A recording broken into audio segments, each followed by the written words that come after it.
제33회 국무회의입니다. 대통령님께서 개회선언과 함께 모두 말씀을 하시겠습니다. 네, 제33차 국무회의를 시작하겠습니다.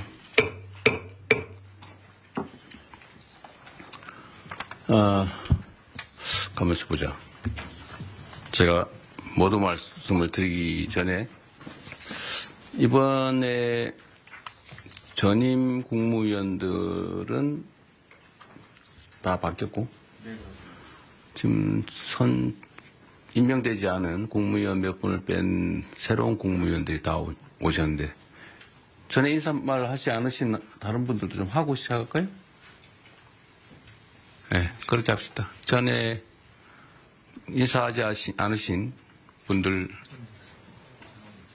여기서 가면서 할까요? 네, 제 기준으로 누구부터 할까요? 전에 안 하신 분. 해양수산부 장관님부터 그럼 해주시겠습니까? 그러세요, 그럼. 네. 반갑습니다. 해양수산부 장관 전재수입니다. 북극항로 시대를 맞이해서 북극항로 시대를 잘 준비하고 선도해서 한반도 남단 불경 지역에 새로운 수도권, 저희들은 앞으로 새로운 수도권, 서울 수도권을 해양 수도권이라고 부르게 될 텐데 새로운 또 하나의 수도권을 만들어서 성장 엔진 하나만 가지고 위태롭게 날고 있는 대한민국의 새로운 성장 엔진을 하나 더 장착해서 대한민국의 지속적이고 안정적인 성장이 가능할 수 있도록 열과 성을 다해서 일하겠습니다. 고맙습니다. 네, 여쭤 돌아가면서 하시죠. 누구 다음에 안 하신 분? 다음 통일부 장관님. 네. 네, 20년 만에 국무회의에 참석한 통일부 장관 정동영입니다. 얼마 전에 이임한 국무위원 한 분이 이렇게 말했습니다. 자기가 장관으로 1년 동안 국무회의에 참석해서 발언한 분량보다 이재명 대통령 모시고 2번 국무회의 했는데 그때 발언량이 많았다.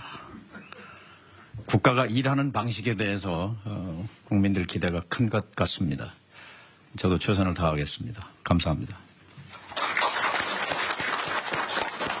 네, 다음 중소기업벤처 장관님. 네, 안녕하십니까. 중소벤처기업부 장관 임명된 한성수입니다. 중소벤처기업과 소상공인이 생존과 성장의 갈림길에 놓인 이 상황에서 제가 이 소임을 맡게 돼서 무거운 책임감을 느낍니다. 회복과 성장과 행복이란 단어를 마음에 새기겠습니다. 산업과 기업의 시작점에 있었습니다. 중기부의 모든 정책들이. 그래서 그런 정책들이 거의 모든 부처와 관계되어 있기 때문에 앞으로 자주 찾아뵙고 말씀 많이 듣고 그리고 협조 요청드리겠습니다. 잘 부탁드립니다. 네, 국방부 장관님. 네, 국방부 장관 양규백입니다. 먼저 국가와 우리 군을 위해서 일할 기회를 주신 대통령님께 먼저 감사의 말씀을 드립니다. 바라보는 시선이 달라야 도달하는 목적지가 다르다고 생각합니다. 말고비를 확실히 잡고 우리 군의 계획을 이끌어내겠습니다. 12.3 불법 개헌으로 인해서 현재 우리 군은 군심이 흩어져 있습니다. 군심을 바로잡고 국민의 군대로 재건시키는데 모든 역량을 쏟아붓겠습니다. 여기 계신 국민님께서 많은 협력을 바라겠습니다. 감사합니다. 다 하신 건가요? 네. 네, 우리 장관님은 국방홍보원인가? 국방일보에 장관님 취임사를 편집을 해가지고 주요 핵심 메시지는 빼버렸다 그러던데 기강을 잘 잡으셔야 될 것 같습니다. 네, 심각합니다. 국방부 장관이 한 취임사를 편집을 해서 내란 언급은 싹 빼버렸다더라고. 네. 그리고 혹시 송 장관님은 전에 말씀하셨던가요? 안 했죠? 여기도 신임입니다, 신임. 네, 한 말씀 하시죠. 새로운 각오로. 예, 대통령님. 저는 그야말로 우리 총리님한테 사실 그 선수를 좀 뺏겼습니다. 제가 인사말을 하려던 게 뭐였냐면은 저는 연속의 책임을 지겠습니다. 그리고 혁신의 책임도 지겠습니다. 그런데 이것을 소통과 신속과 그런 수단을 통해서 성과를 최대한 내겠습니다. 이야기를 하고 싶었는데 제가 마음에 먹고 있던 걸 총리님이 취임사에서 그대로 쓰셔서 제가 깜짝 놀랐습니다. 그래서 그 같은 마음으로 우리 정부의 성공을 위해서 그리고 국민들의 그 삶이 조금 나아지도록 그리고 우리 농업인들의 삶도 조금 더 나아질 수 있도록 제가 할 수 있는 최선의 역량을 발휘하겠습니다. 여기 계신 분들이 많이 협조해 주시면 더욱더 힘을 내서 하겠습니다. 고맙습니다. 네. 어업인, 축산인, 임업인도 잘 챙겨주시기 바랍니다. 네, 다 같은 마음으로 또 새롭게 잘해주시기 바랍니다. 네, 지금 민생회복 소비 쿠폰이 지급돼서 시중에서 사용되고 있는데 이게 일주일 만에 80% 국민들께서 수령을 하셨다고 합니다. 이게 비교를 해보니까 2020년에 긴급재난지원금을 지급했을 때 같은 기간에 비교했을 때 24%포인트 더 높다고 합니다. 이거는 사실 우리 국민들께서 얼마나 이 소비 쿠폰을 기다려왔나라는 것을 보여주기도 합니다. 혹여라도 지급 대상에서 누락되는 일이 없도록 소외되는 분들이 없도록 잘 챙겨주시길 바랍니다. 지방정부의 역할이 매우 중요하다는 말씀을 드립니다. 그리고 우리가 이 과정에서 하나 좀 되새겨봐야 될 것이 언제나 행정을 하는 데 있어서는 공급자인 우리 또는 공무원들의 행정 편의 이런 위주로 생각하면 안 된다는 것입니다. 이게 모두가 행복하자고 하는 일이 누군가에게 엄청난 좌절감, 소외감, 상실감을 주기도 합니다. 뭐 카드에 금액을 표현한다든지 이렇게 해서 내가 기초생활 수급자구나 라고 하는 게 드러나는 게 얼마나 고통스럽겠습니까? 그럼 배려죠. 어쨌든 그래서 이런 걸 경험 삼아서 행정은 나라의 주인인 국민을 중심으로 행정 수요자를 중심으로 사고해야 된다. 실행해야 된다는 점을 다시 한번 생각하면 좋겠습니다. 기후변화 때문이겠지만 폭우에 이어서 폭염이 심각합니다. 온열 환자가 지난해에 약 3배인 2,400명을 넘어섰다고 합니다. 폐사 가축수도 지난해 10배, 100만 마리를 넘어섰다고 합니다. 관련 부처에서 이게 국가적 비상사태다라는 각오를 가지고 가용 인력 예산, 역량을 총동원해서 피해를 최소화해 주시기 바랍니다. 취약계층 지원이나 특히 야외에서 일하는 노동자들에 대한 보호, 추가의 농가 피해 예방, 또 물가 안정을 위해서 최선 다해 주시기를 다시 한번 당부드립니다. 그리고 제가 어제 보니까 포스코 ENC라는 회사에서 올해 들어서 5번째 산재 사망 사고가 발생했다고 합니다. 5명이 올해 돌아가셨다 그 말입니다. 일하러 갔다가. 이게 있을 수 있는 일입니까? 살자고 돈 벌자고 간 직장이 전쟁터가 된 거 아닙니까? 어떻게 동일한 사업장에서 올해만 5명이 일하다 죽을 수 있습니까? 며칠 전에도 보니까 무슨 상수도 공사하는데 맨홀을 들어갔다가 또 2명인가가 질식 사망했다고 합니다. 그 이전에 며칠 전에 또 보니까 무슨 큰 통에 그걸 수리하러 들어갔다가 또 질식 사망했다고 해요. 뭔가 폐쇄된 공간에 일을 하러 들어가면 질식 사망하는 사고가 많다는 건 국민적 상식인데 어떻게 그걸 보호장구 없이 일을 하게 합니까? 사람이 누군가를 위해서 어떤 사업자를 위해서 일을 하다 죽는 것 그에 대한 감각이 없는 건지 사람 목숨으로 여기지 않고 무슨 작업 도구로 여기는 게 아닌가 그런 생각이 들 때가 있습니다. 나와 내 가족이 귀한 것처럼 일하는 그 노동자들도 누군가의 가장이고 누군가의 가족이고 누군가의 남편이고 누군가의 아내이고 그렇습니다.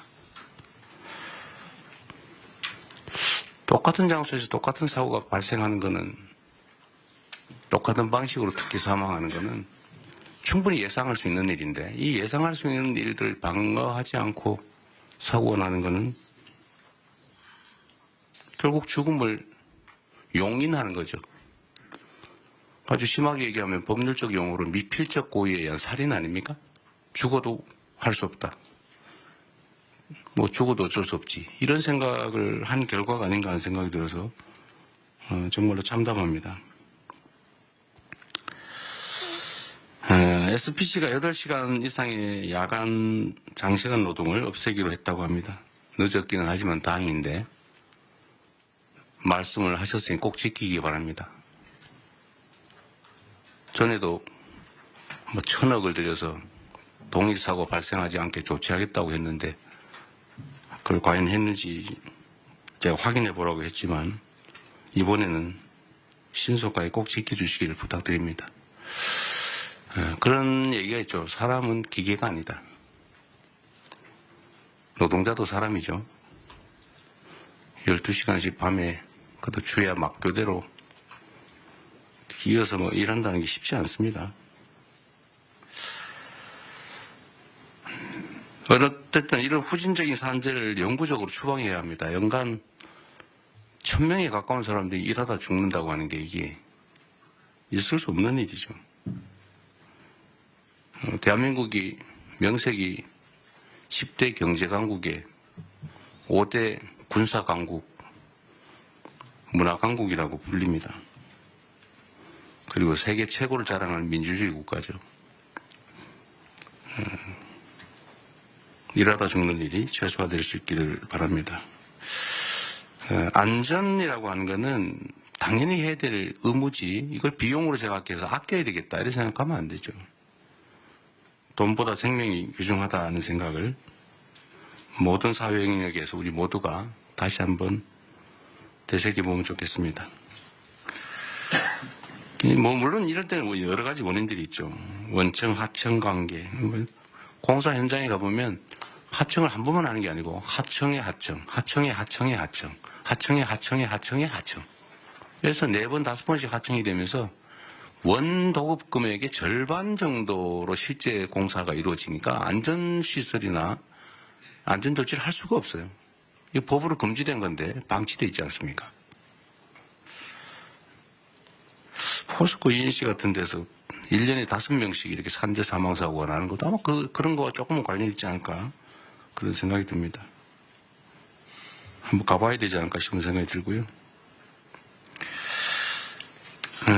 이 산재 사고, 특히 사망사고에 대해서는 좀 오늘은 우리 국무회의에 의제로 미리 제가 고지를 해드렸는데 이게 어느 한 부처만 노력해서 될 일이 아닙니다.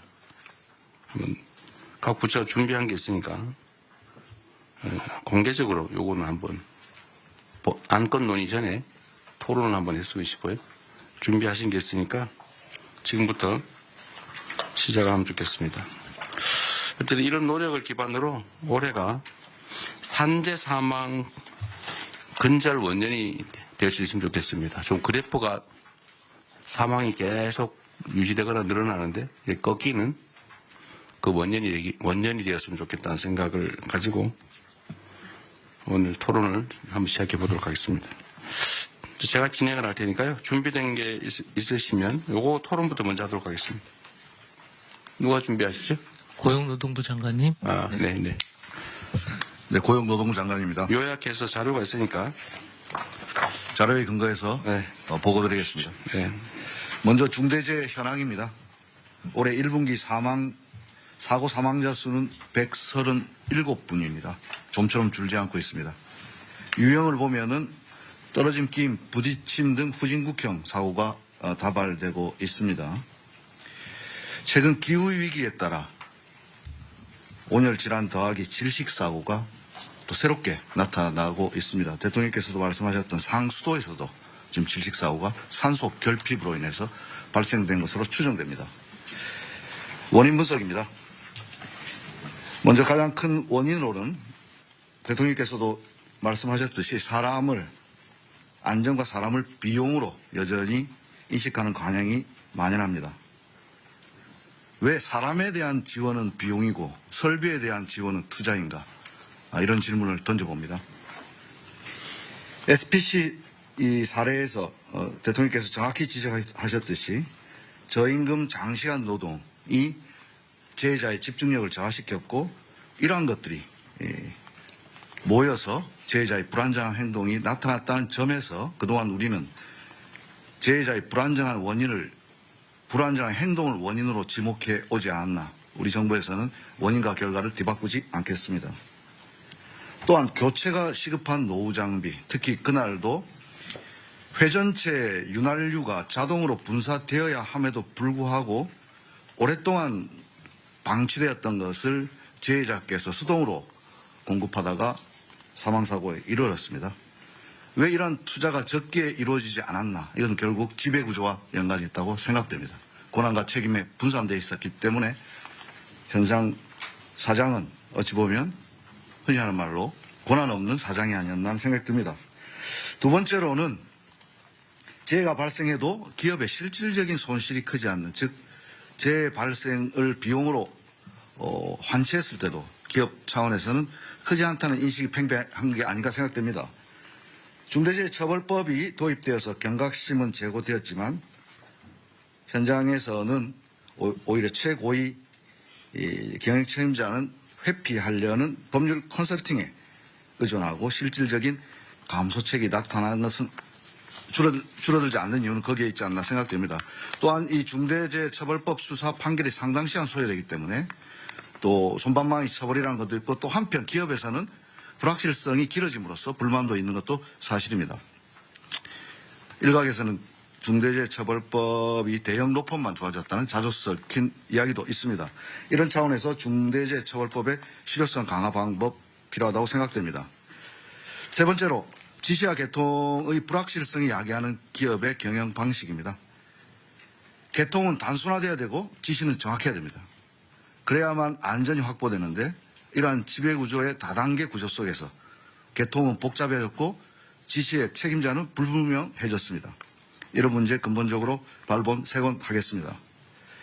마지막 지난 정부에서 대책이나 집행 과정이 전면적으로 재검토가 필요하다고 생각됩니다. 사람의 안전 생명보다는 오히려 경영 여건을 우선시하는 경향이 있었지 않았나 생각됩니다. 향후 대책입니다. 이재명 정부에서는 근본적으로 중대재해에 대한 대책의 정부의 근본적인 패러다임을 전환하고자 합니다. 이를 위해서는 그동안 기업에 대한 책임 의무를 강화하는 것과 함께 실제 당사자인 노동자들이 보호의 객체가 아니라 자신들이 나서서 예방을 하는 주체로 만들기 위한 인식 전환과 제도 개선이 시급합니다. 아무리 정부에서 행정력을 동원해서 지도 감독한다 하더라도 사후적인 처벌로 될 가능성이 높기 때문에 예방하기 위해서는 당의 당사자가 가장 잘 압니다. 이것이 바로 일터 민주주의입니다. K민주주의의 완성은 일터 민주주의에서 확보된다고 생각합니다. 따라서 사고 예방에 가장 최전선에 있는 노동자들이 알 권리, 참여할 권리, 피할 권리를 보장함으로써 사전에 이들이 위험 요소를 알고 그러면 개선할 것들을 노사가 함께 논의할 수 있는 참여의 권리를 보장하고 그럼에도 불구하고 발생되는 불의의 사고에 대해서는 피할 권리를 보장하겠습니다. 다음입니다. 안전을 비용으로 생각하지 않도록 충분한 안전재원이 확보될 수 있는 제도적 장치가 시급합니다.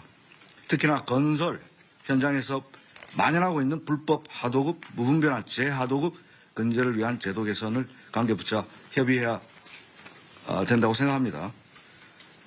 공기 단축을 이유로 사람이 죽어서는 안 됩니다. 표준 도급계약서 개정하겠습니다. 건설업에서 산업안전보건관리비 계상 의무도 원청해 주겠습니다. 제가 지난주 남양주 건설 현장 갔을 때 안전난간 지적했는데 이런 것들이 원청 발주자에서 처음에 포함이 안 돼 있었습니다. 원청으로부터 지급받아서 모두 설치 완료됐다고 보고받았습니다. 다음입니다. 사망사고 발생 시 실질적인 제재가 가능한 방식을 고민하겠습니다. 형사적 처벌과 함께 징벌적 손해배상 등 경제적 제재, 그리고 공공 입찰의 참가를 제한하거나 영업정지 등을 병행 검토하고요. 아까 말씀드렸던 복잡한 지배구조, 거버넌스에 대해서 실질적 책임 있는 자, 권한 있는 자에게 책임을 묻도록 하겠습니다. 자료에는 나와 있지 않지만 싱가포르 사례, WHS라고 하는 범정부적 싱가포르도 2005년 당시만 하더라도 저희들과 같은 상당히 높은 산업재해 나라였습니다. 하지만 지금 세계적으로 가장 안전한 나라가 되고 있는데요.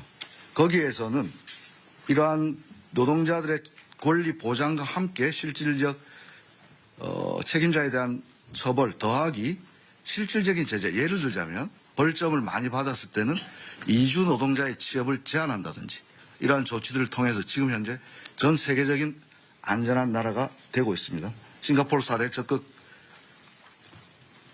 참조해서 제도 개선에 나서겠습니다. 무분별한 위험의 외주화 제한할 수 있도록 원청 책임을 강화하겠습니다.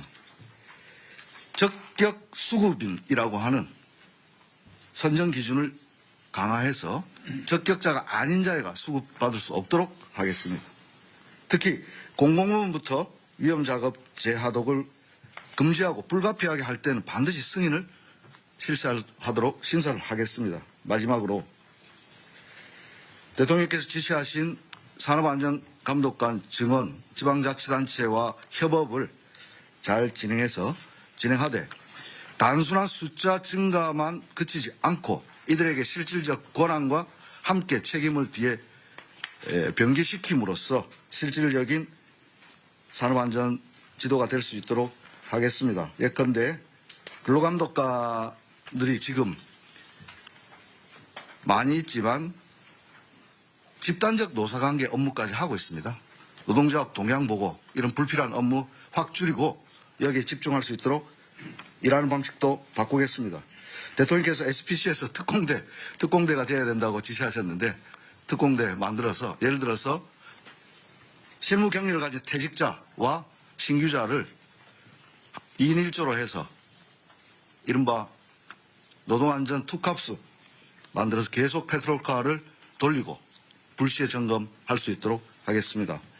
이상과 같이 대책을 보고 드리고 관계 부처와의 내용은 자료 참조해 주시면 되겠습니다. 이상입니다. 네, 요즘 노동자 출신이 노동부 장관이 되셨으니 옆에 중소기업부 장관은 중소기업을 잘 챙기시고 네. 산업부 장관은 기업들을 잘 챙기시고 자 그런 방향으로 갑시다. 그렇게 가는데 일단은 각 부처가 준비한 거 얘기하기 전에 꼭 준비 안 했던 부처라도 말씀을 하셔도 됩니다. 자주간에 이게 옛날에 제가 어릴 때 올리버 트위스트라는 소설책을 본 일이 있는데 그 어릴 때는 몰랐는데 나이가 들어서 알고 보니까 그게 소년 노동의 잔혹함을 풍자한 책이었어요. 그 노동법이 생겨난 이유가 이러다가 노동자들이 다 전멸해가지고 일시킬 사람이 없어지니까 우리 밤에는 여성들 아이들은 노동시키지 말자. 또는 뭐 13살 이하는 쓰지 말자. 키우자. 그렇게 해서 노동법이 생겨났다고 하잖아요. 예, 공장법의 시초입니다. 하여튼 그 노동법들이 현장에서는 잘 안 지켜지는데 특히 산업안전에 관한 기준들을 다 법에 정해져 놨잖아요. 그죠? 네. 추락 방지 시설이니 뭐니 뭐 온갖 뭐 예를 들면 폐쇄 공간에 들어갈 때는 뭐 호흡을 다 해야 된다 뭐 온갖 게 다 있는데 그거 다 안 지켜서 나는 사고들이죠. 다. 거의 대부분이. 거의 대부분이 그렇습니다. 그 안 지키는 이유는 돈 드니까. 네, 비용입니다. 비용 드니까. 네. 원청에서 안 주니까. 근데 이게 아주 단순한데 그 비용을 아끼는 게 이익이니까 계속 아끼겠죠. 근데 만약에 이걸 아꼈는데 보험 원리상 비용이 나중에 지출해야 된 대가가 이것보다 훨씬 더 크더라라고 하면 절대 이러지 않을 거예요. 그죠? 그렇습니다. 그건 뭐냐면 결국은 제재나 대가가 너무 약한 거죠. 그러니까 차라리 사람이 죽는 위험을 감수하는 게 이익인 사회인 거죠. 그래서 이게 핵심적인 원인인 것 같으니까 아까 말씀하신 것처럼 근로감독관 300명 빨리 구성하라는데 몇 명 했어요? 지금 300명 이미 구성되어 있습니다. 구성됐어요? 네, 150 산업안전공단 단속은 나가고 있어요? 매주 나갑니다. 매주? 매일 나가야지 왜 매주 나갑니까? 저는 매주 나갑니다. 본인은 매주 나가시고요. 어쨌든 불시 단속은 계속 하고 있는 거죠? 그렇습니다. 언제 저도 한번 같이 가면 좋겠어요. 고맙습니다. 네. 어쨌든 사람 목숨을 지키는 특공대다 이렇게 생각하고 네. 정말로 철저하게 단속해야 됩니다. 직을 걸겠습니다. 네, 진짜로. 이번에 이거 해가 상당 기간 지나도 산재가 안 줄어들면 진짜 직을 거십시오. 그렇게 하겠습니다. 보호의 객체에서 예방 주체로 이거 아주 재밌는 아이디어 같습니다.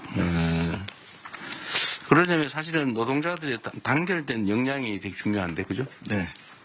노동조합도 조직 방해나 이런 것들은 요새 별로 없는 것 같긴 하던데. 하여튼 아직까지는 그런 거. 노동자들이 혼자 이런 문제를 해결하기는 어렵기 때문에 같은 입장에 있는 노동자들끼리 연합할 수 있게 단결할 수 있게 하는 게 중요한 과제인 것 같습니다. 노동자들의 조직률은 좀 올라가고 있나요? 지금 현재 12% 어간에서 정체되어 있는. 한 10년 만에 1% 올랐군요. 네, 그렇습니다. 그래서 오른 게 어디인가 싶긴 하네요. 이게 제일 핵심은 그거 같습니다. 실질적 제재. 그러니까 이게 안전조치를 안 하고 사고가 나면은 안전조치를 안 함으로써 생기는 이 비용 절감보다 훨씬 더 큰 지출이 있다. 네. 라는 걸 확실하게 제도화하면 네. 사고 안 나게 미리 열심히 하겠죠. 네, 그래서 결국 그게 문명 국가일 것 같아요. 맞습니다. 이 중대재해처벌법 말씀 잠깐 드리면 중대재해처벌법에 우리가 처음에 아이디어를 얻었던 것이 영국에 제정됐던 기업살인법이라 해서 법인에 대한 제재를 하는. 그러긴 한데 이게 저는 재계에서 중대재해처벌법 이거 자꾸 문제 제기하던데요. 네. 사실 저는 이게 그렇게 실효적인가 하는 의문이 있긴 해요. 네네. 대부분 집행유예 정도로 끝나는 데다가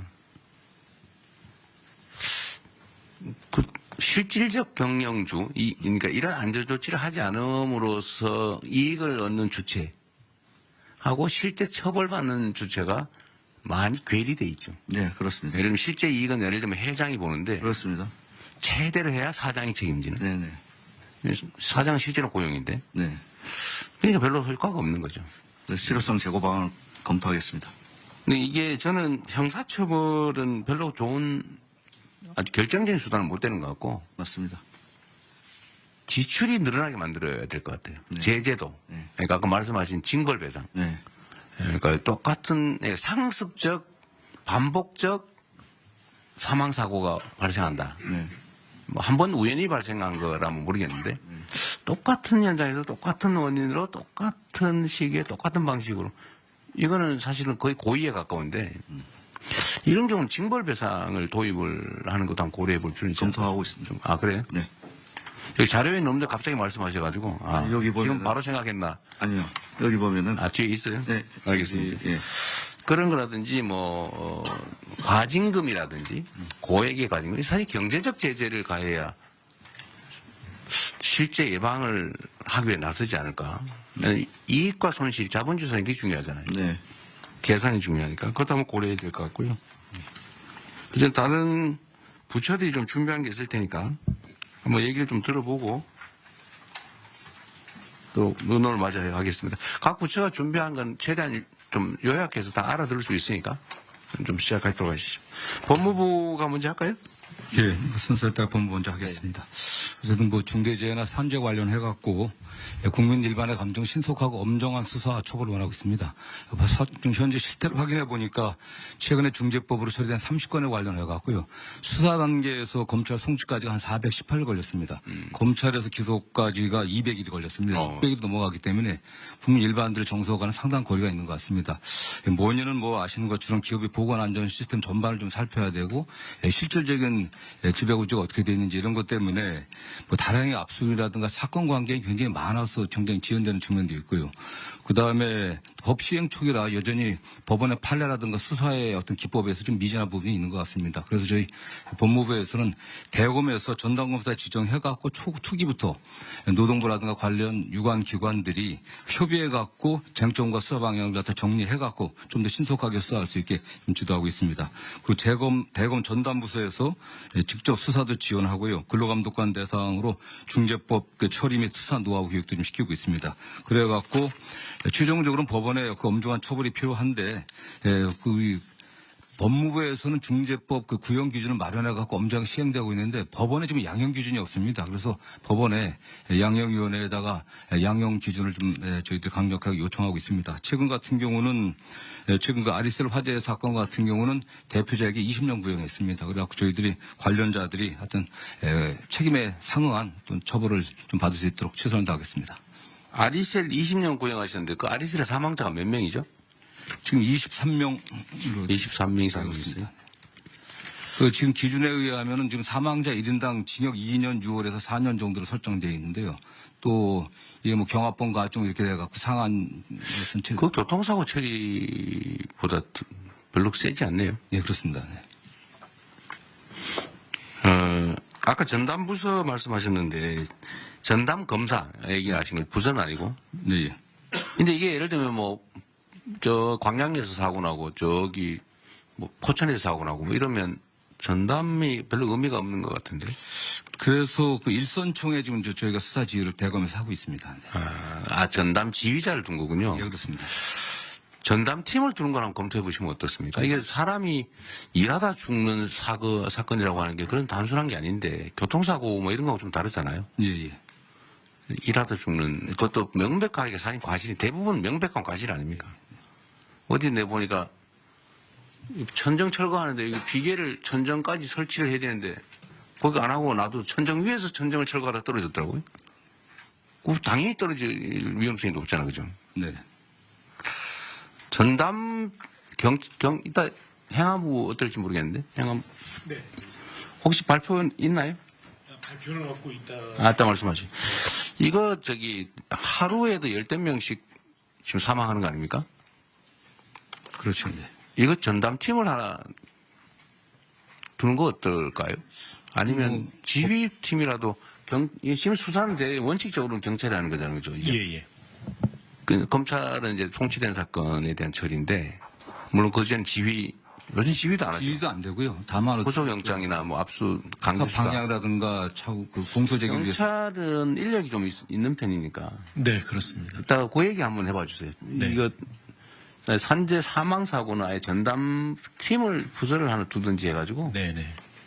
일률적으로 좀 모아서 하는 거. 이것도 사실 노하우가 필요하잖아요. 네, 산업안전법. 1차적으로 경찰이 그 수사를 해야. 이것도 약간 전문성이 필요한데 아까 이 발표에도 있던데 그죠? 네, 그렇습니다. 이게 지금 수사 노하우가 필요하다. 이거는 산업안전법 숙지를 해야 되는데 예, 예.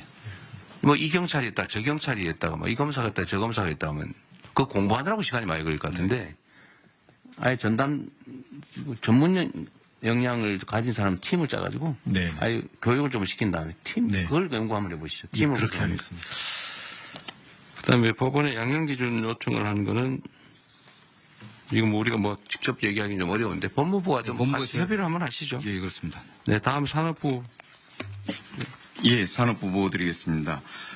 산재 사망자 수의 제조업 분야에서가 30% 정도를 차지합니다.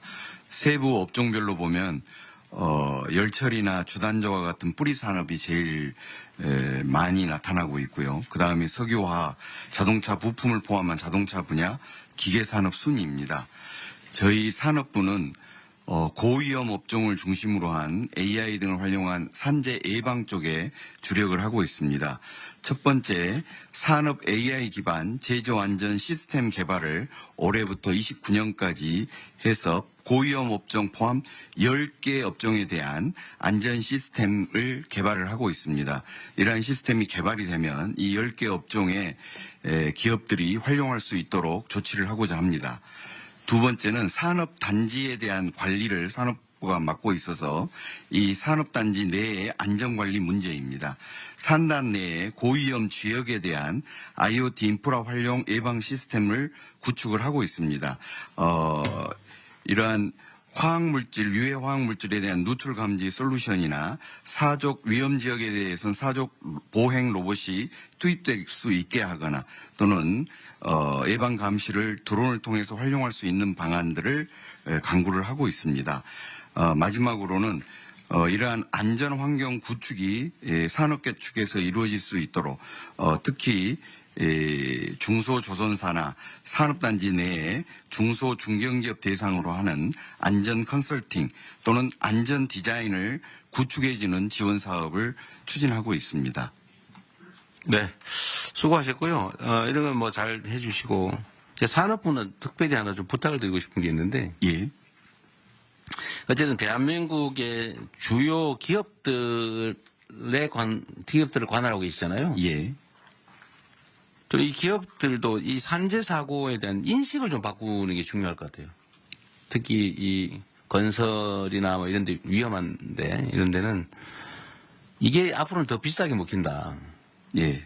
이거 엉터리 관리하면 더 많은 지출을 하게 된다는 사실을 충분히 숙지하게 하고, 또 한 가지는 이 노동 생산성하고 관계가 있는데, 물론 뭐 그분들이 더 전문이긴 하겠지만 이렇게 열악한 환경에서 일을 막 강제로 시켜서 사고가 날 상황, 빈발할 상황이 되면 자발성이 떨어지잖아요. 사실 충성도가 떨어져서 그 생산성에 크게 도움이 안 될 것 같은데, 좀 그런 연구들은 좀 하고 있나 모르겠어요.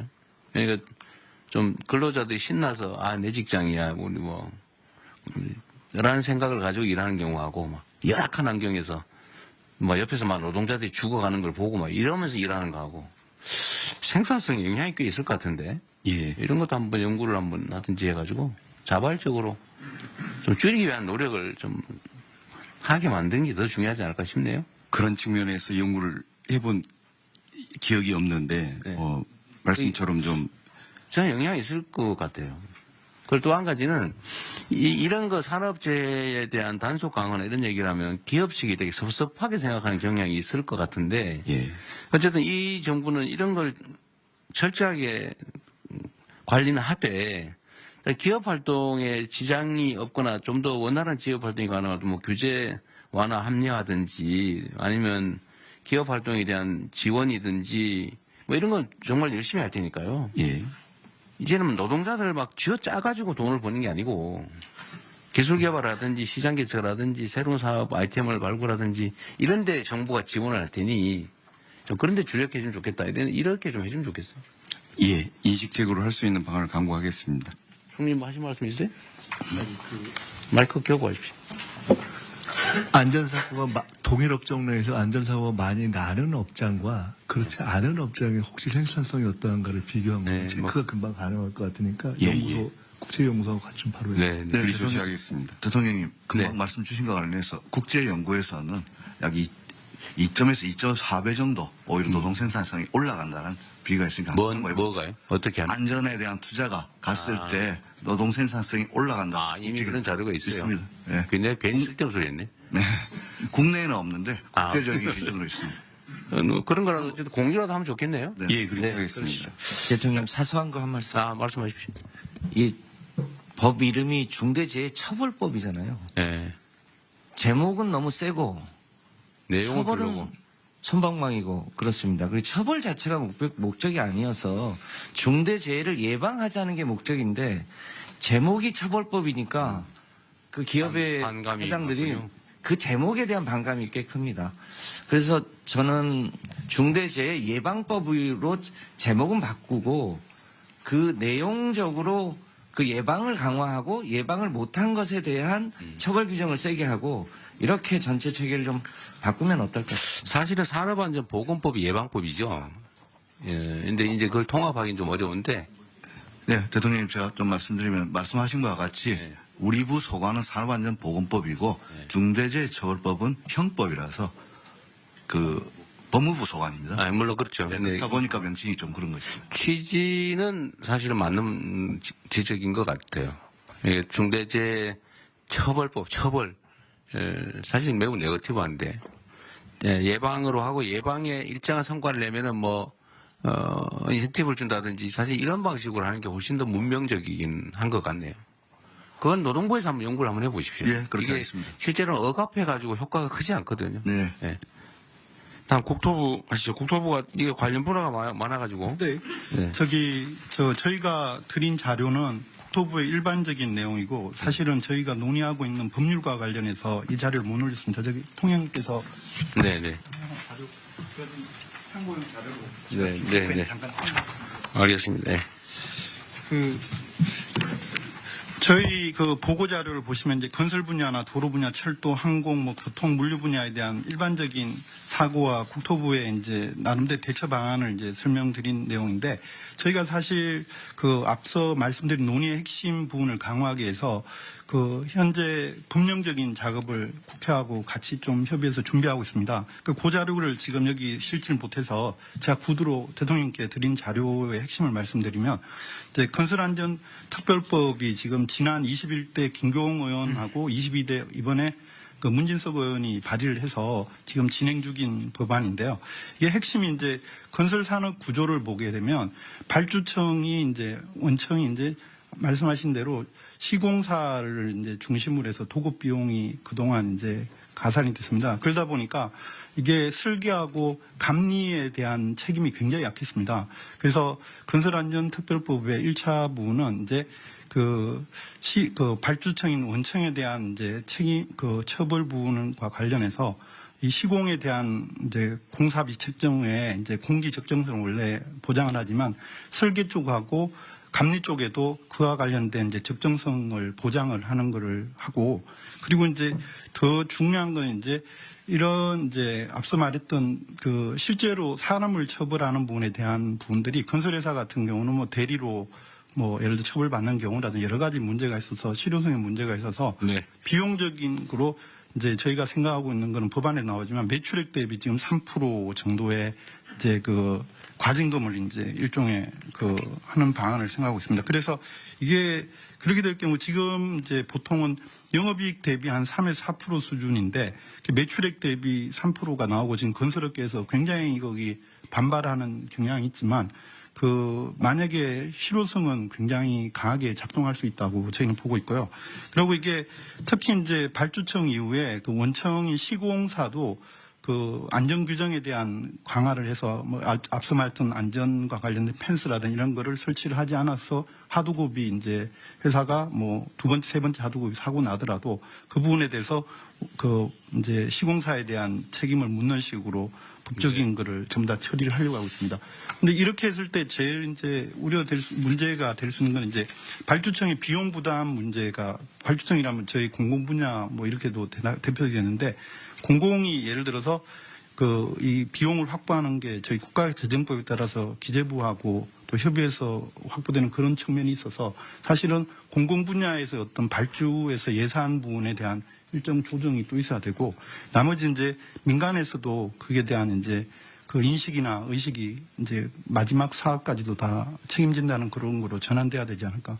장점은 가장 큰 부분은 우리나라 건설 산업의 후진성에서 전환될 수 있는 계기가 된다고 보고 있습니다. 즉 무슨 말이냐면 이게 산업이 이제 안전을 강조하지만 선진화가 될 수 있는 부분이 우리나라 건설 산업 최대 약점이 이제 감리나 설계 부분이 이제 창의적이거나 아니면 안전성을 답보해내지 못하는 부분인데 이 부분을 제 생각으로는 만약에 이런 안전 규정을 하면 부수적 효과로 건설 산업에 있어서 설계나 감리 쪽에 강화 효과가 나타나면 그쪽이 제대로 임금을 받게 된다고 보고 있습니다. 네. 네.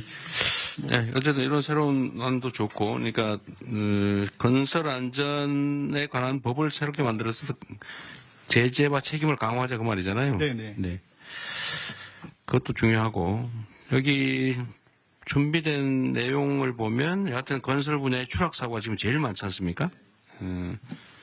근데 건설 현장의 추락 사고는 산업안전보건법이 정한 기준에 의한 안전시설이나 조치를 안 해서 거의 대부분 발생하죠. 그렇습니다. 네. 그러니까 이거를 사전에 사고 난 다음에 처벌도 중요한데 그걸 안 지키는 평소의 미준수 행위에 대해서 제재를 세게 해가지고 필요한 안전조치를 당연히 해야. 이게 생산성 향상에 2.6배 도움이 된다고요? 2.4배 뭐 하여튼 유럽 보고는 그렇습니다. 그래. 어쨌든 그 추락사고 예방 대책을 철저하게 준수하는 거하고 지하 안전 강화 이것도 있네요. 국토부 활동이 많아요. 네, 제가 그 부분 또 그러면 짧게 보고. 아니, 됐습니다. 네. 자, 지하 안전 강화도 해야 되는데 이것도 역시 지하에 관해서 상세한 규정들을 이미 만들어 놨는데 하여튼 안 지켜서 생기는 경우가 많죠. 대부분 다 그렇습니다. 대부분 다 그렇죠. 건설 현장도 그렇고 지금 뭐 우리 차관님이 준비하신 것도 있고 폭염 때 지금 사고도 사망도 꽤 많죠. 이 폭염에 대한 안전 조치도 다 규정이 있죠.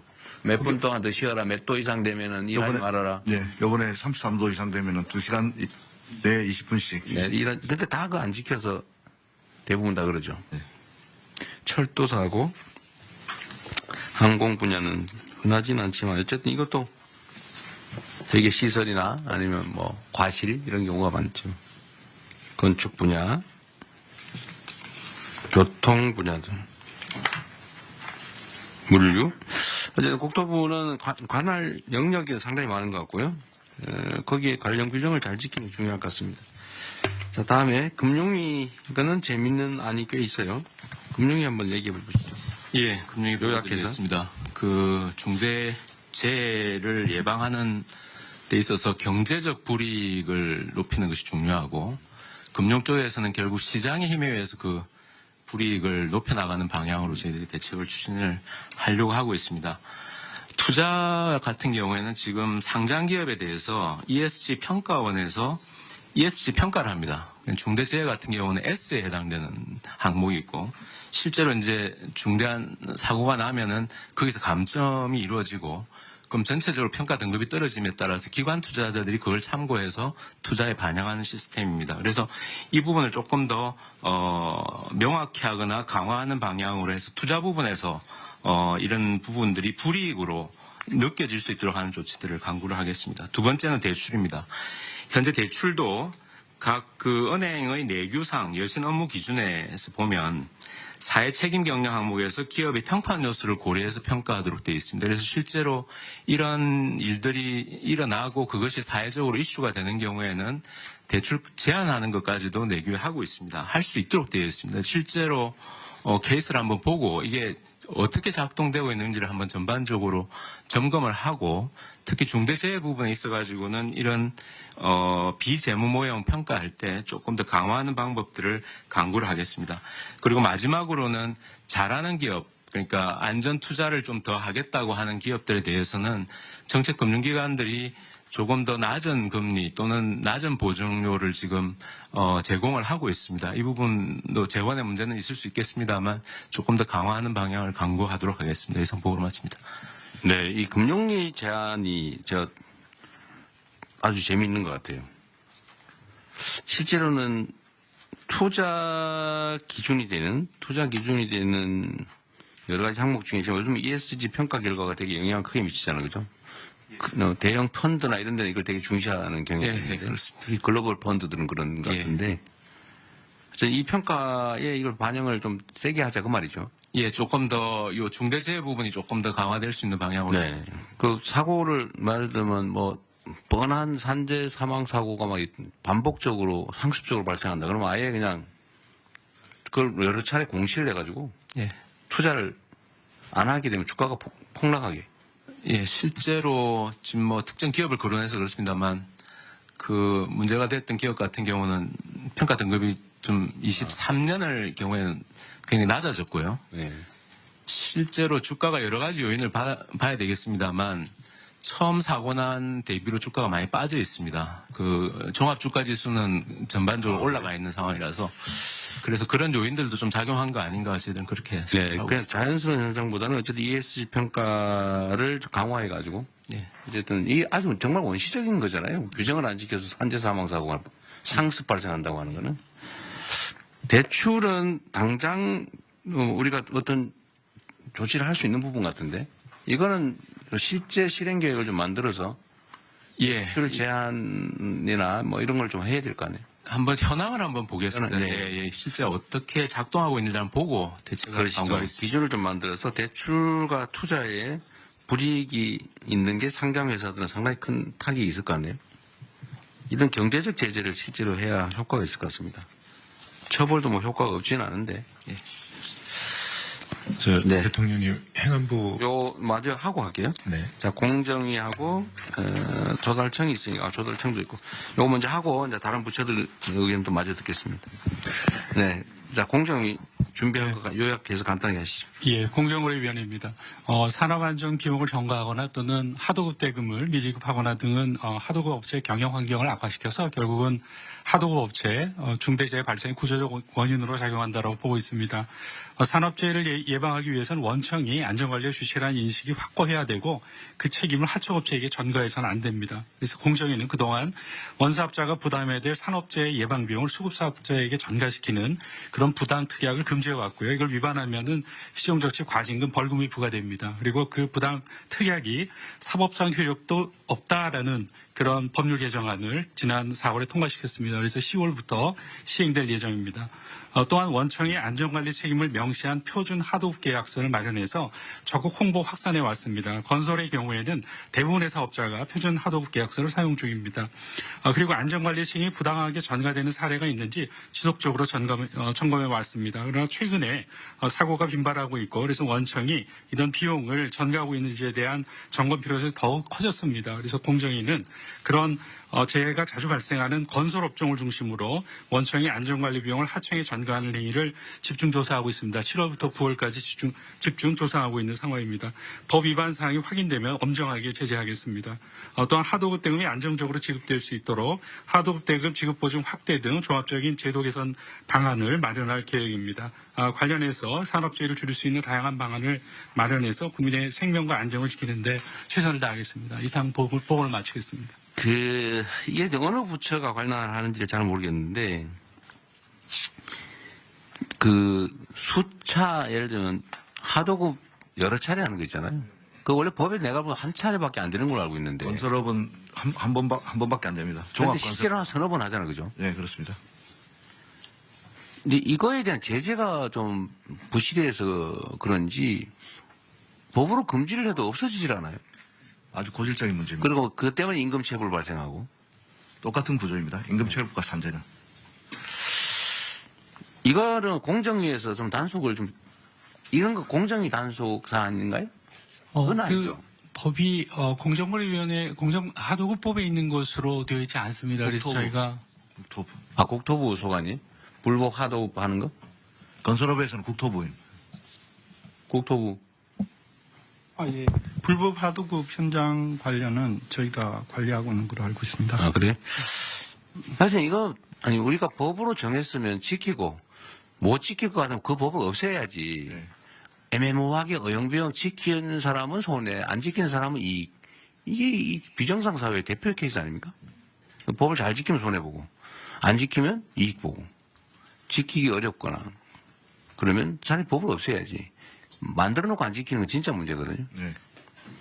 어쨌든 요거는 노동부가 국토부와 협조를 하든지 국토부한테 가서 빌든지 아니면 뭐 술을 사드리든지 뭔 술을 써서라도 하여튼 강력하게 단속하게 하십시오. 그렇게 하겠습니다. 네, 어쨌든 노동부가 주무 부처니까.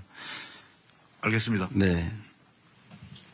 하여튼 이 건설 하도급 문제는 이제 따로 한번 얘기를 한번 해야 돼요. 정말 고질적이죠. 네, 고질적이죠. 네, 이건 산업재해하고 나중에 보호드릴 체불임금하고도 네. 같은 구조입니다. 톡하면 체급을 발생하는 게 하도급 때문에, 순차 하도급 때문에. 그렇습니다.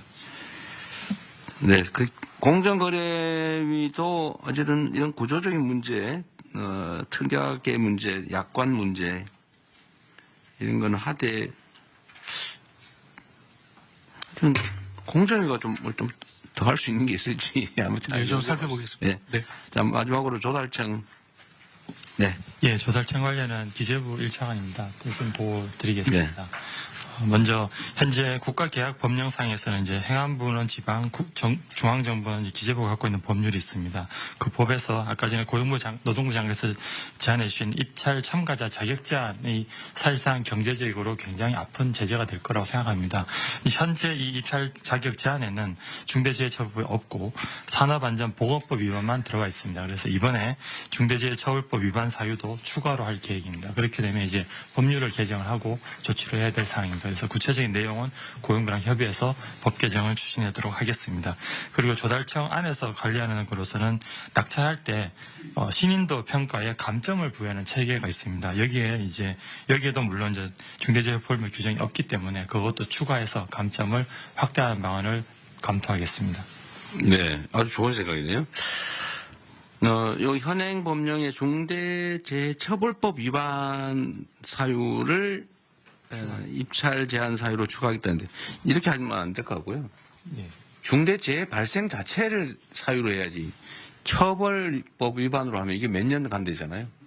예, 이 법률 위반이 확정되기는 너무 오래 걸리니까 표현의 오류인지는 혹시 모르겠는데 중대재해 사망 사고가 발생하면 제한하는 거죠. 예, 제 말씀은 그렇게 되는데 실제 현재 계약법에도 보면 산업안전보건법에 따른 규정을 위반하여 뭐뭐 등에 따른 사망 위해를 가한 자를 제한하게 돼 있어요? 예, 돼 있습니다. 다만 이 경우에 말씀하신 것처럼 이 산업안전보건법 위반인지 결국 중대재해법을 넣더라도 중처법 위반인지를 누군가는 확정을 해야 되는데 그 확정 기간이 현재 노동부로 알고 있습니다. 그래서 네, 그래서 그러면 형사 판결이나 이거 전에 이거 중대재해다 이렇게 먼저 판정을 해요? 법의 정의에 중대재해라 함은 그러니까 네, 1인 이상 사망. 그거를 누군가가 이거 중대재해다 이렇게 해줘야 된다. 고용노동부가 이거는 중대재해가 발생했다 이렇게 규정합니다. 아 그래요? 네. 그 수사 전에 처벌 여부는 이제 법원 수사나 기소 단계에서 되는 거고. 네. 그러면 노동부에서 이거 중대재해다라고 일종의 하면 그 네. 기업은 여기서 제한이 됩니다. 작업장에 사람이 사망하면 일단 빨리빨리 해줘야 될 거 아니에요? 그렇습니다. 바로바로 하는 시스템은 있어요? 네, 중대재해 발생되면 중대재해는 바로 직보되고. 근데 제재 정도가 입찰 제한의 현재 제재 정도와 앞으로 계획은 어느 정도예요? 현재 법에서 2년으로 하고 그거를 대통령으로 위임을 해놨습니다. 그런데 사고에 따라 1년 반, 2년으로 이제 중대성에 따라서 규정을 하고 있습니다. 입찰 제한을 한 번 사고 나면 얼마, 두 번째 사고 나면 몇 년, 세 번째 사고 나면 이런 식으로 하는 그런 방법도 검토를 해보고 중복하면 더 제재를 강화하는 거죠. 예, 현재는 사망자 수에 따라서 사망자 수 조금 반복성에 따라서 좀 추가하는 걸 검토하시죠. 예. 네네. 그런데 이게 조달 사업은 지금 조달 사업이라고 하면 그러면 공사, 물품 구매, 예. 용역 다. 예, 그런 걸 다 포함하고 있습니다. 네, 이거 관리를 좀 잘하면. 그런데 이렇게 하면 이거 제대로 하면 사실 건설회사 상당 부분은 입찰 제한이 됐었을 것 같은데 실제로 좀 된 데 있어요? 지금까지는 중대재해처벌법은 포함 안 돼 있어가지고 저희들이 지금 기재부에 건의해놓은 상황입니다. 네네. 계획? 예, 중처법이 없습니다. 이제 반영이 안 돼서 반영을 하겠다는 거죠. 하겠다고. 지금 하고 있다는 게 아니고, 향후 대책으로 인원수로 했는데, 중복성에 따라서 추가하겠다고 말이에요? 아닙니다. 현재는 산안법 위반만 들어가고 있는데, 법을 고쳐서 중처법 위반도 추가를 하고. 산안법 위반은 결과와 관계없이. 네네. 그렇죠. 그러면 사망사고가 발생을 하면. 네. 그렇죠. 그 기준을 만들어서 산업안전보건법 위반을 지금 사유로 했는데. 예, 현재는 있고요. 근데 지금 결과를 가지고 판단하자. 예. 중처법 위반 사유도 추가하겠다는 거예요. 좀 세게 하십시오. 예, 법 개정할 때. 몇 번 막 걸리면 아예 그냥 정보 공사를 못하게. 예, 이거는 아예 자격이 제한되는 거죠. 그러니까 뭐 2년간은 아예 몇 번, 2년 하는데 또 걸리고 그러면 아예 그냥 서너 번, 두세 번 걸리면 아예 못하게. 예, 그것도 같이 검토하겠습니다. 아니, 제가 왜 이 얘기를 하냐면, 지금 여기 발표가 이제 마지막이라 없는데, 원래 그 규정을 위반하면 인허가를 취소, 정지시키는 경우가 가끔 있잖아요. 네. 내가 알기로는 무슨 수도 요금 안 내고 뭐 이러면 건축허가 안 해주고 이런 게 있는데, 그런 거 있잖아요. 네. 우리 이거 누가 담당하지? 그런 제도가 있는데, 우리 법제처 잘 모르세요? 그런 거 있어요. 그러니까 뭐 어떤 걸 위반하면 인허가를 취소 또는 정지시키는 그런 제재가 있습니다. 그게 그래서 이런 중대사고가 많이 나면 건설 면허를 가지고 사업을 하다가 중대사고가 반복적으로 발생한다. 그러면 영업허가를 취소해버리는 게 맞지 않나 싶어요. 자격 없는 거 아닌가요? 대통령 정책시장입니다. 네. 모든 행정법의 인가와 이제 취소 요건에 보면 전부 이제 사유가 있는데 사유 중에서 아마 이제 여기 이제 얼마나 중하게 들어가 있냐 이 차이인 것 같은데요. 관련 법들이 모든 부처에 걸쳐 있습니다. 그래서 한번 그렇죠. 예. 저희가 법제처로 상의를 해서 현행 우리 그 인허가 제도에서 제재 사유에서 중대재해가 어느 정도 돼 있는지 뭐 경중이 제가 볼 때는 중하게 안 돼 있을 것 같은데요. 중하게 해서 조정하는 방안을 전부처 한번 검토를 하겠습니다. 그러니까 입찰 제한도 제한인데 예를 들면 건설 면허를 받아가지고 건설 공사를 하다가 아예 안전시설 조치 의무를 하나도 안 해가지고 정말 뭐 매년 막 사람이 죽어나간다. 이거 건설 못하게 해야 되는 거 아닙니까? 이런 경우라면? 그럼 이런 경우에는 인허가를 아예 일정 정도는 정지, 일정 정도 반복되면 취소, 건설 면허를 취소한다든지 건설 면허를 그걸 한번 도입을 해보는 것도 어떨까 싶습니다. 일단 현황 파악을 하겠습니다. 네네. 그래서 제재를 계약을 못하는 정도를 넘어서 더 심하면 아예 인허가 면허를 통째로 취소 정지시키는 것도 검토하시죠. 네, 검토하겠습니다. 네. 네네 말씀해 주십시오. 이게 입찰 제한이라든가 하게 되면요. 거의 100% 효력 집행정지 가처분 신청하고 법원은 또 많이 받아집니다. 그리고 실제로 많은 조달청에서 입찰 제한을 하게 되면은 대기업 같은 경우는 로펌 선임해갖고 효력 집행정지 가처분 받으도록 그냥 해버리는 경우가 많습니다. 그래도 결국은 결론이 나면 판결이 나면 그때부터 정지될 거 아니에요. 예, 근데 그게 뭐 다른 어떤 수단이 있어서 그런지 뭐 또 계속 또 뭐 안 할 수는 많습니다. 없겠죠. 그냥 그것도 비용이니까. 다른 어떤 제재들 뭐 점수를 줄이든지 해서 네. 거의 다 그 효력 집행정지 가처분이 받아지니까 이게. 그것도 감안해서 검토를 하면 하죠. 어쨌든 뭐 제재를 당하는 입장은 그걸 포기할 수는 없을 테니까. 네. 그리고 다른 부처들 의견 있으면 말씀을 좀 하시죠. 누가 할까요? 네, 행안부. 네, 행안부 말씀드리겠습니다. 대통령님 아까 말씀 주신 것처럼 경찰청에서도 산재 전담 수사 인력을 확보해서 이 산재 관련 수사에 차질이 없도록 하겠다는 말씀드리고요. 행안부는 재난과 안전관리를 총괄하는 부처이기 때문에 이 기업 내에서 벌어지고 있는 산재도 경우에 따라서 화학사고라든가 또는 화재사고 또 공사장에서의 대형 붕괴사고라든가 이런 것들이 사회재난으로 대형화될 수 있다라고 하는 것을 염두에 두면서 이 범정부 차원에서 이 중앙재난안전대책본부를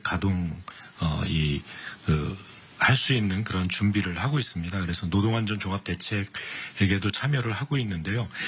그래서 그 행안부가 소관하고 있는 기업재해 경감법은 기업 내의 재해를 줄이기 위한 이 법입니다. 그래서 기업 내에 재난 사고를 예방 대비 또 대응 복구하는 체계를 구축하도록 지원을 하고 있습니다. 아까 이제 금융위에서도 그렇고요. 또 공정위 또 조달청에서도 여러 가지 이제 이 중대재해를 일으킨 기업들에 대한 이제 불이익에 관한 말씀도 계셨는데요. 이렇게 이제 기업재해 경감법에서는 재해의 경감 활동 우수 기업을 지정해서 관리를 하고 있습니다. 그래서 재경감 활동을 잘 하고 있는, 그래서 이 ESG 평가를 잘 받는 기업에 대해서는 조달 가점이라든가 보험료 할인, 뭐 대출 금리 인하라든가 이런 그 인센티브 대책도 함께 마련해 주시면 기업의 안전 활동 대책을 독려하는 데 도움이 될 것 같다는 보고 말씀드립니다. 아까 말씀하신 것 중에 하여튼 경찰이 이 문제에 대해서는 좀 전문 전담 수사 조직을 만들어서 전담 수사 인력을 만들어서요. 1차적으로는 근로감독관들이 판단을 해서 넘겨오는데요. 거기에 대한 법률적 대처 바로 이루어질 수 그럼 근로감독관을 한 다음에 경찰이 수사를 그 다음 단계에 시작해요? 그 동시에 하잖아요? 동시에 들어가고 있습니다. 동시에 해야죠. 네. 알겠습니다. 또 다른 부처. 대통령 해양수산부도 그 선원의 안전 사고들이 있습니다. 그렇군요. 선원들 같은 경우는 이제 작업 환경이 거칠죠. 예를 들면 태풍이나 파도와 맞서 싸워야 되고, 그다음에 특히 이제 연근의 어선들의 경우에는 이제 선박이 상황은 좀 그리고 요약해서. 그래서 이 육상산업계 같은 경우는 이제 산업안전보건법 또 산업안전공단이 있어가지고 체계가 잡혀 있는데 마침 그 해상산업계는 이런 것이 없었는데 올 1월부터 그 어선안전조업법이라고 이것이 이제 시행이 됐습니다. 그래서 이 부분에 안전조치 미이행에 대한 처벌 규정이 들어가 있는데 이것을 좀 철저하게 좀 관리 감독을 해서 안전사고가 생기지 않도록 최선을 다하도록 하겠습니다. 네. 노동부 장관님, 지금 산업안전보건법에 각종 이렇게 무슨 의무조항을 쭉 만들어서 뭐 사업자가 지켜야 될 뭐 사항인가 쭉 있잖아요. 네네. 그것도 필요한 걸 계속 보완해 나가고 있겠죠. 네, 그렇습니다. 그런데 그걸 어길 경우에 대한 제재가 어느 정도예요? 제재가 예를 들면 뭐 있어요? 형사처벌, 산업안전조치 의무를 평소에 안 했다. 예를 들면 어디 건설 현장에 갔더니 추락 방지 시설을 하게 됐는데 안 하고 일 시키고 있더라. 라고 하면 제재가 어느 정도입니까? 과징금이 있을 수 있고. 아니, 현재 제재가 어떠세요? 현재 제재 제가 모르겠습니다. 네. 파악해 보겠습니다. 누가 지금 시간 될 때 좀 찾아봐 주시고, 법制처장이 좀 찾아주시고, 지금, 전화기를 다 뺐겠죠. 네.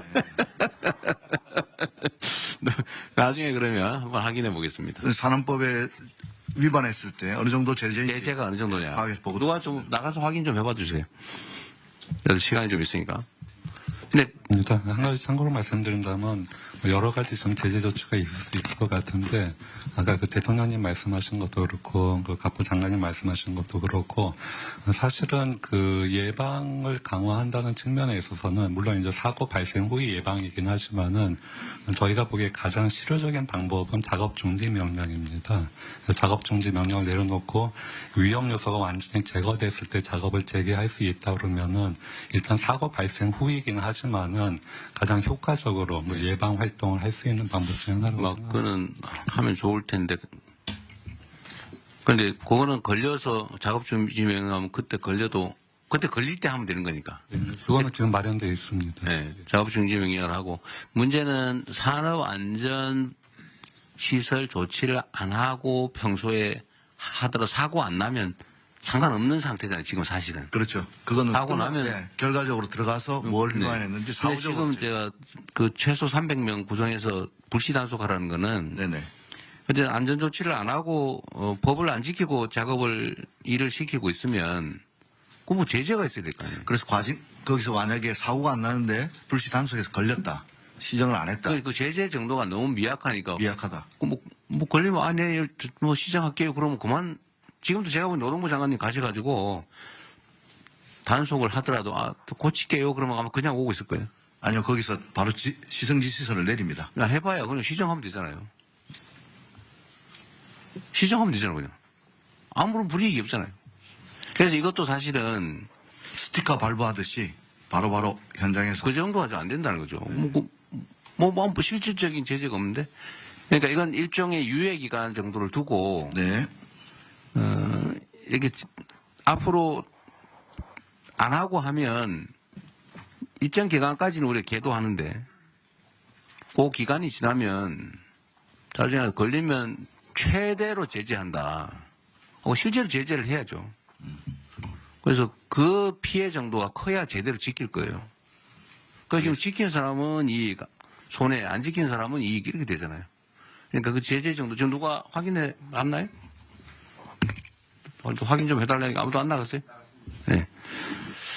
그래서 법전도를 앞으로 좀 갖다 놓도록 하십시오. 나 좀 찾아보기. 그러니까 이게 안전조치를 안 하고 일을 하다가 문제가 되면 엄청난 과징금을 받든지 아니면 형사처벌을 받든지 제가 벌금을 받든지 형사처벌을 별로 안 두려워할 것 같아요. 뭐 기껏해야 내가 보기에는 뭐 대통령님 그 안전조치 산업안전보호법 네. 안전조치 벌칙 조항은 근로자 사망 시 7년 이하의 징역 또는 1억 원 이하의 벌금입니다. 안전조치를 안 하는 사실 자체에 대한 제재 조항은 없어요.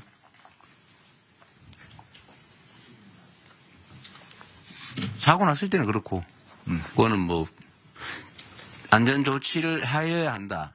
그런데 그걸 안 하면 어떻게 하는 제재 조항이 없어요 아예.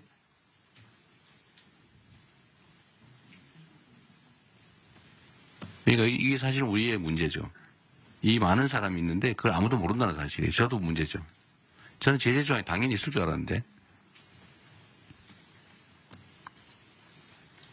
그러니까 사용자 입장에서는 이런 상황이면 뭐 굳이 안 해도 사고 안 나면 돈 버는 거고 사고 나면 누가 대신 처벌받고 그냥 그 딱지 아까 말씀한 딱지 하나 받고 끝나버리면 평소에 돈 들여서 할 필요가 없죠. 대개는 인력을 추가 고용하든지 네. 아니면 시설을 하는 비용이 들든지 작업 속도가 느려지든지 이런 현실적인 손실이 있잖아요. 그죠? 그러니까 안 지키는 거지. 근데 걸려도 제재가 별로 없어요. 사고 나면은 좀 심각해지지만 대부분 사고 안 나니까 그 돈을 버는 거죠. 지금 아직 못 찾았어요?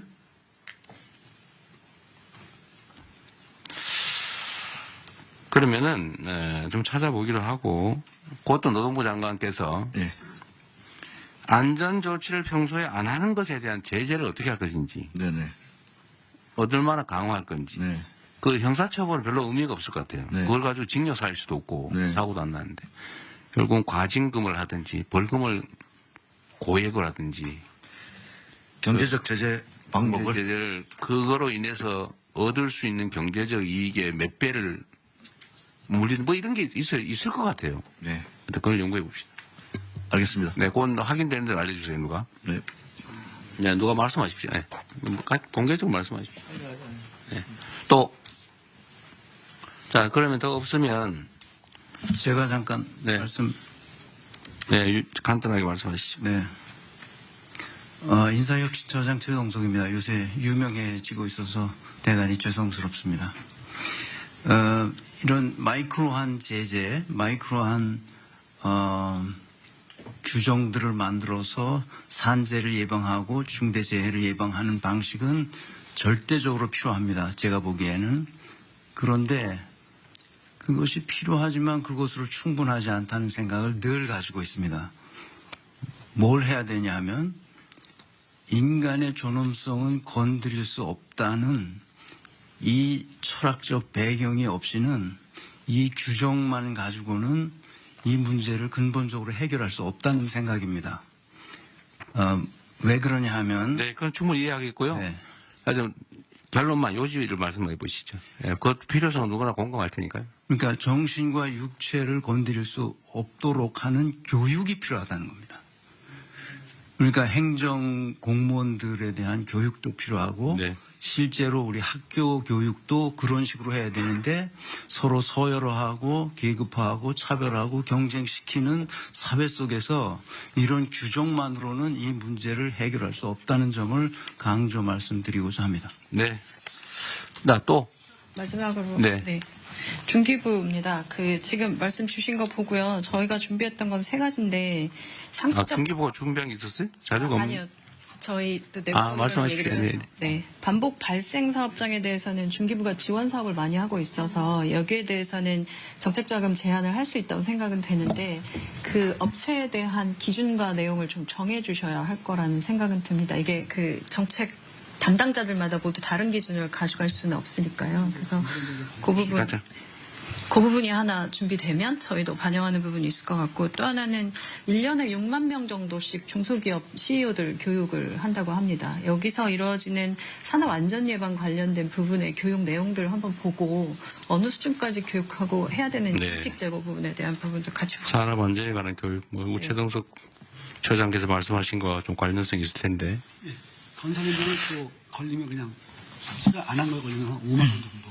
과태료 5만 원. 최대가 내서 최대 5천만 원. 성면 처리를 안 했을 때 성면은 되게 좀 크지 않습니까? 예, 그러니까 아예 지킬 필요가 없는 거죠. 이거 5천만 원까지인데 5만 원에서 5천만 원까지 다양합니다. 근데 또 최소 5만 원입니다. 이거를 사실 이런 걸 고쳐야 됩니다. 지금 보니까 산업안전보건법 각 조항의 안전조치를 정해놓고 그걸 위반했을 때 과태료 최소 5만 원, 최대 5천만 원이라는데 이렇게 하면 지킬 이유가 없죠. 필요성을 제고하겠습니다. 요거를 어떻게 개정할지 이것도 한번 검토를 하고 논의를 한번 해보죠. 네. 알겠습니다. 여기에 구멍이 있었던 것 같습니다. 네. 잘 알겠습니다. 네. 또 혹시 의견 없으시면 정리할게요. 하여튼 산업재해 사망 문제는 사실은 우리 사회의 여러 가지 사망, 불의의 사망 원인 중에 두 번째로 한 세 번째 정도 되는 것 같네요. 자살, 교통사고, 산재. 어쨌든 이거를 다시 최소화할 수 있도록 각 부처가 노력을 해야 될 텐데 주무부처는 어쨌든 노동부가 할 거고 노동부 자체에서 하는 것 외에 다른 부처가 해야 될 일을 오늘 쭉 토론을 해봤는데 이제 정리를 할 거 아닙니까? 오늘 말씀하신 걸 다 정리를 할 텐데 그걸 최대한 신속하게 입법할 건 입법하고 규정으로 만들 건 만들고 또 현장에 필요한 조치는 하고 인력 예산 필요하면 요청하시고 네. 그리고 그 결과를 다음 주까지는 어렵겠지만 되는 대로 보고도 해주시고 실제 실행할 수 있는 건 하시고요. 네. 그리고 현장은 최대한 많이 가보시고 그렇게 하겠습니다. 그렇게 하도록 하시죠. 지금 벌써 11시 20분인데 나머지 산불, 산사태, 그다음에 산림관리 방안 이거는 사실 논쟁이 되게 많은 사안이에요, 그죠? 저는 지금 온갖 얘기를 다 듣고 있는데 왜 30년 된 나무를 베해가지고 새로운 묘목을 심냐? 저번에도 한번 제가 여쭤봤는데 그게 탄소 발생을 줄이는 효과가 있다는데 저는 아직 여전히 상식적으로 납득이 잘 안 되고요. 두 번째는 그걸 베어버리니까 산사태 원인이 되더라라는 얘기가 있어요. 이번에 산청에 그저번 정봉주 장관께서 말씀하신 것 같은데 산청에 산사태의 원인이 예정돼 있었다. 근데 그게 왜 이유가 뭐냐? 제가 들은 바로는 그게 한 20년 전쯤에 벌목을 했던 지역이라 그래요. 그러니까 오래전에 벌목을 하면 일정 기간 동안 계속 산사태 위험이 커진다. 장관님이 들으신 거는 뭐였어요? 왜 산사태 지역이라고 예정됐다? 혹시 아세요? 예. 그러니까 왜 산사태 위험 지역으로 분류돼 있었는지? 산사태 취약 지역이 있고요. 이게 그거는 우리 산림청에서 기준을 가지고 정하는데요. 왜 그런지 혹시 아세요? 이거 지금 안건부터는 비공개였죠. 잠깐 대통령께서 방문한 산청읍 불이 저도 그 현장에 갔는데 작년 5월에 20년 전에 볼목한 거 맞고요. 작년 5월 달에 경상남도가 행정안전부에다가 산사태 취약 지역으로 산청군 내에 5개소를 보고했습니다. 근데 이게 비공개 처리됐습니다. 그 동네 주민들은 여기가 산사태 취약 지역인지를 잘 모릅니다. 그러니까 이거 정보 공개만 되고 가령 폭우가 예고됐을 때 주민들에게 경고를 했다면 충분히 사망사고 네. 이 자리에서만 3사람이 죽었거든요. 일단 논점은 네, 그건 아니고요. 하여튼 그 지적은 맞고요. 근데 여기가 왜 산사태 예정 위험 지역이었냐에 대해서 제가 받은 어떤 정부 입장과 완전히 반대쪽인 사람이에요. 그분이 저한테 하는 얘기는 이게 오래전에 벌목을 했던 지역이기 때문이다. 이렇게 주장을 하더라고요. 그게 맞는지 잘 모르겠어요. 근데 그게 외형상으로는 살림이 멀쩡하더라는 거예요. 저도 가보니까 멀쩡하더라고요, 살림이. 한 20년 동안 다시 자랐으니까.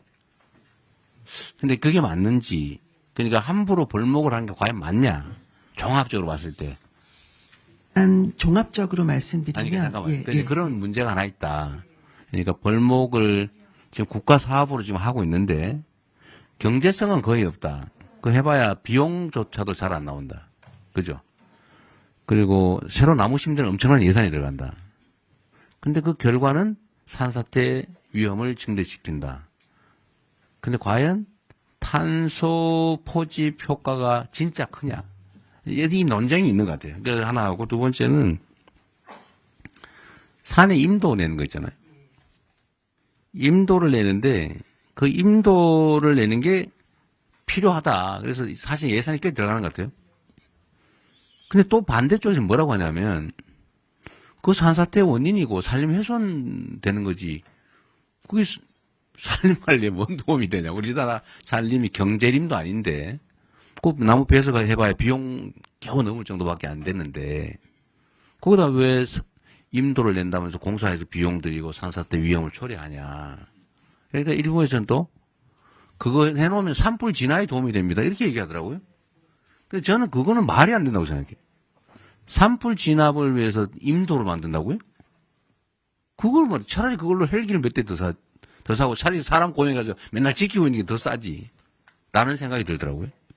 그래서 그런 쟁점들을 제가 공개적으로 좀 저도 모르겠어요. 하도 이 얘기를 많이 들어가지고 이쪽에서 들으면 이 얘기 같고 저쪽에서 들으면 이 얘기 같고 지금 당장 내년에 산림 관련 예산을 지금 편성을 해야 되는데 임도를 내거나 아니면 벌목을 하고 새로 나무를 심는 이 사업을 계속 해야 되는 건지 이게 예산 낭비가 아닐까 하는 걱정도 되고 근데 또 관계당국 얘기를 좀 해야 된다 그러고 그러니까 일단 이 논의를 좀 진지하게 전문적으로 제대로 해보면 좋겠다. 물론 한 결과가 그렇다는 거죠. 근데 왜 이런 반론이 있는지 모르겠어요. 한번 간략하게 한번 말씀. 굉장히 오래된 논쟁입니다. 그래서 저도 대통령님과 똑같은 지금 혼란에 빠져 있는데 이쪽 이야기를 들으면 이게 일리가 있고 이쪽 이야기를 들으면 일리가 있습니다. 그래서 제가 좀 반대쪽의 논리들을 좀 다 같이 모셔놓고 좀 이야기를 들어보는. 해봤어요. 아직 못했습니다. 그래서 하려고 하는데요. 일단은 저희가 지금 있는 자료들만 가지고 팩트 체크는 한번 해봤거든요. 그러니까 오늘 자료를 일단 만들어 오셨는데. 네. 이걸 오늘 이렇게 하기보다는. 예. 좀 그걸 진짜 심도 있게. 예. 양쪽의 이야기를 들어보고. 예, 한번 들어보고. 예. 또 예를 들면 이런 것도 있더라고요. 우리는 나무를 심을 때 주로 침엽수를 심는다. 네. 근데 화엽수가 더 강하다. 화재에 강하다. 맞습니다. 그 경제성도 굳이 침엽수가 낮다고 보기 어렵다. 예. 그럼 왜 침엽수를 심냐? 예. 화엽수를 심든지 자연적으로 예. 놔둬야지. 라는 주장도 있더라고요. 맞습니다. 근데 이 21세기 과학 문명 시대에 예. 저는 아직도 이런 거를 논쟁을 하고 있다는 게 이해가 잘 안 돼요. 이게 왜 과학적으로 결론이 안 나는지. 예. 그래서 이게 대통령님 중요한 이제 논쟁 중에 핵심은 뭐냐면요. 우리 산림이 630만 헥타인데요. 그 중에 66%가 사유림이라는 데 있습니다. 사유림을 경영하는 분 입장에서는 벌목이 수확을 하는 겁니다. 30-40년 동안 키운 나무를 수확을 하는 게 벌목행위거든요. 수확을 하는데 남는 게 없다면서요. 근데 벌목인데 이게 환경을 강하게 생각하시는 분들 입장에선 파괴로 보이는 겁니다. 환경 파괴로 보입니다. 그러니까 깊은 그게 내가 생각으로 뭘 해봐 헥타르당 100만 원밖에 안 남는다든가. 그 비용은 단지 이제 그 나무 가격 요건데요. 그 나무가 30년 커는 동안 예를 들면 탄소 포집도 하고 우리 여러 가지 효과를 내지 않습니까? 그것도 계산이 되지 않는 거고요. 그러니까 예. 그게 오늘은 너무 많은 분이 계시고 또 의견을 해야 될 것도 있는데 이게 지금 장님 코끼리 만지기 하면 안 되잖아요. 네, 시간 맞습니다. 아까우니까. 예. 이게 전에 제가 이 논쟁 주제를 준비하라고 한 거는 예. 좀 정리를 한 다음에 알겠습니다. 저는 국민들의 집단 지성에 대한 좀 믿음이 좀 큰 사람인데 맞습니다. 제야의 고수들이 많거든요. 맞습니다. 이해관계 없는. 예. 그분들의 의견도 좀 들어보고 예. 전문가들끼리도 의견이 엇갈리니까 네. 논쟁도 하고 예. 필요한 과학적 검증도 좀 하고 하면 예. 저는 이게 왜 산림관리와 관련해서 이렇게 오랫동안 제가 이 얘기를 들은 지가 무지하게 오래됐거든요. 한 10수년 된 것 같아요. 예. 이 결론이 안 나오고 지금도 논쟁하고 있어요. 맞습니다. 그 사이에 돈은 1년에 몇천억씩 들어가고. 예. 그래서 이거 예산 편성 전에 결론을 좀 알겠습니다. 내야 되겠는데 예. 먼저 정리하고 국무회의로 가져오시는 게. 알겠습니다. 그렇게 하겠습니다. 예. 대통령 저기 전문가가 하는 분 준비할 때요. 이 독일, 오스트리아, 일본 이 세 나라가 굉장히 체계적으로 감벌과 산림 관리를 하고 있습니다. 그러니까 총량을 정해놓고 매년 그 총량을 넘어서는 만큼을 감벌해서 그걸 바이오매스의 그 소위 재생에너지의 자원으로 쓰고 있는 나라가 많고요. 의외로 그 비중이 적지 않은 비중입니다. 다만 우리처럼 모두 배기를 하지 않고 매우 체계적으로 감벌을 하는데 체계적인 감벌을 위해서 임도가 필요한 게 사실입니다. 그런데 대한민국은 그런 방식으로 하고 있지 않아서 생기는 문제가 많은데요. 그래서 다음에 토론을 할 때 해외에 특히 일본이나 독일이나 오스트리아나 이런 사례를 비교해서 토론하면 훨씬 도움이 될 것 같습니다. 저한테 얘기하지 마시고요. 산림청에 농림수산부가 환경부 관련 부처하고 당연히 환경부가 중요한 관련 맞습니다. 부처잖아요. 예. 저는 김성환 장관께서 어떤 생각하시는지 잘 모르겠는데 지금 얼핏 들어보니까 감벌을 잘해야 된다 그런 입장. 임도도 내야 된다는 쪽 같기도 한데 우리나라처럼 이렇게 삐쭉삐쭉한 산에 과연 임도를 내서 될지도 우리는 임도를 내서 관리를 할 만한 데는 다 밭으로 만들지 않나요? 그런 생각도 들더라고요. 오늘 좀 준비를 좀 하고. 예, 그렇게 하겠습니다. 네, 준비해서 다음에 하고요. 나머지 소비 쿠폰, 자살 문제, 이건 소비 쿠폰은 뭐, 이게 토론할 주제는 아닌 것 같고, 각 부처가 잘 알아서 하면 될 것 같아요. 그리고 자살 문제는, 이거는 복지부가 준비를 하셨는데, 이것도 충분히 좀 사례조사나 각 관련 부처, 민간 전문가 또는 이해관계 집단 이런 데 다 의견들 잘 모은 건가요? 계속 모으고 있는 중입니다. 아직 안 끝난 거죠? 네, 아직 좀 진행 또 중입니다. 정리를 하고 난 다음에 얘기하도록 하시죠. 네, 그러겠습니다. 이거는 우리가 이 바쁜 시간에 장님 코끼리 만지듯이 하면 안 되니까요. 자, 자살 문제도 현황을 아는 거는 뭐 읽어보면 되니까 나중에 좀 더 정리한 다음에 다시 하도록 하겠습니다. 그리고 전에 우리가 각 외청들 보고를 받다가 말았죠. 외청 다 끝났나요?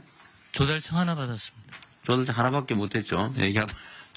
그럼 다음 국무회의 때는 여러분 그 외청 보고는 일단 중단하고 각 부처 순서를 정해가지고 주요 현안, 주요 개혁 과제 토론을 좀 하도록 하겠습니다. 어느 부처부터 할지는 총리께서 미리 좀 정리를 좀 하셔가지고요. 한번 국무회의하고 필요하면 별도 시간을 좀 잡아야 될지도 모르겠어요. 실제 업무보고를 아직 못 받았거든요.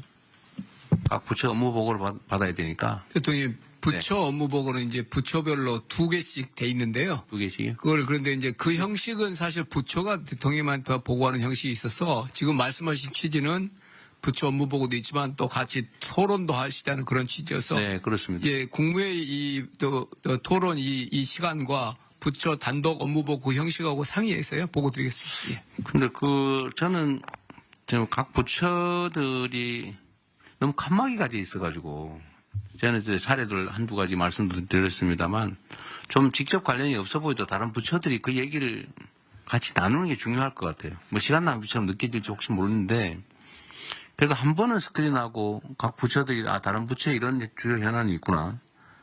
그리고 대개 의제들은 다 다른 부처에 관련이 있어요. 아까 우리 본 것처럼 산재사고만 해도 노동부 현안이라고 보통 생각하지만 사실 전혀 아니거든요. 노동부 독자적으로 해결이 안 돼요. 그래서 해결이 안 된 거예요. 그냥 전 부처가 나서가지고 관계된 것들 다 해야 되기 때문에 그 세부적인 무슨 통계 자료니 이런 거는 그냥 보고할 때 서류로 대충 하면 되고 주요 현안. 예. 각 부처의 개혁 과제 이거는 같이 공유를 좀 해야 될 것 같아서. 예, 그걸 국무회의에서 하고 그 중에 보완이 필요하거나 뭐 각 부처만 해야 될 게 있으면 따로 떼고. 알겠습니다. 예. 아니면 부처를 한 그룹핑을 서너 부처로 묶어서 그래 할 사안들은 그렇게 하고. 그것도 하나의 방법. 부처는 따로 할 건 따로 하고. 예.